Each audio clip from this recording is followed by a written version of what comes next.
ইন্নামা কাউলুনা লিশাইইন ইযা আরাদনা আন নাকুলা লাহু, তো আমি তাকে বলি কুন ফায়াকুন, বলে হয়ে যায়, হয়ে যায়। শুধুমাত্র আমাদের মানব জাতিকে আল্লাহ তার নিজ হাতে বানিয়েছেন, এজন্যই মানুষ আশরাফুল মাখলুকাত। 3 নম্বর কারণ, মানব জাতি শ্রেষ্ঠত্ব হওয়ার 3 নম্বর কারণ হলো যে মানুষ সে তার নিজের আত্মপরিচয় জানে।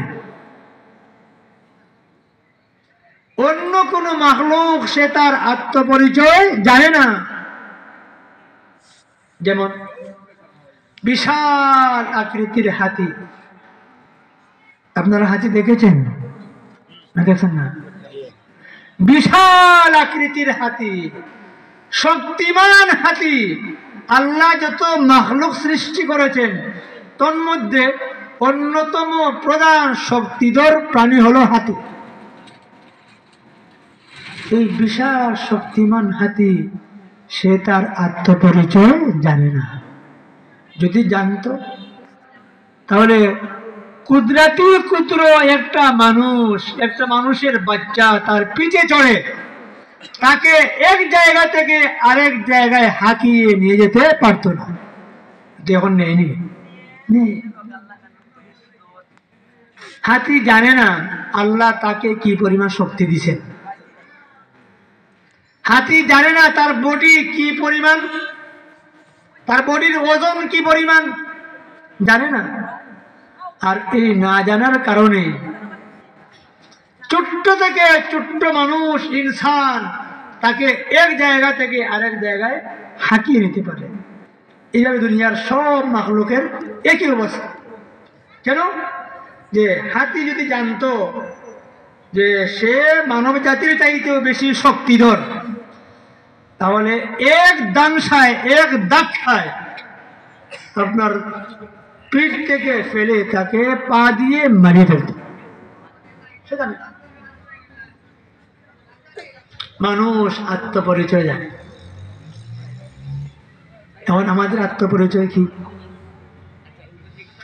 এটা বুঝতে হলে আমি কে, আমি কি, দর্শন শাস্ত্রের একটা মৌলিক প্রশ্ন। আমি কে, আমি কি?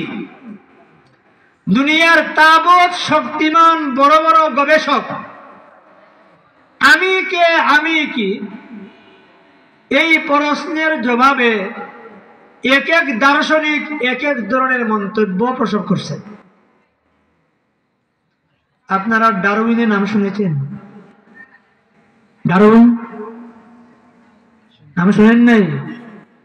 বিখ্যাত খ্রিস্টান দার্শনিক ছিল। যখন তার সামনে আমি কে এই প্রশ্ন উত্থাপন হলো, তখন সে বলেছে আমি বানরের সন্তান। বলেন না নাউযুবিল্লাহ। তার ভ্রান্ত মন্তব্য হলো যে মানুষ বানরের বংশধর।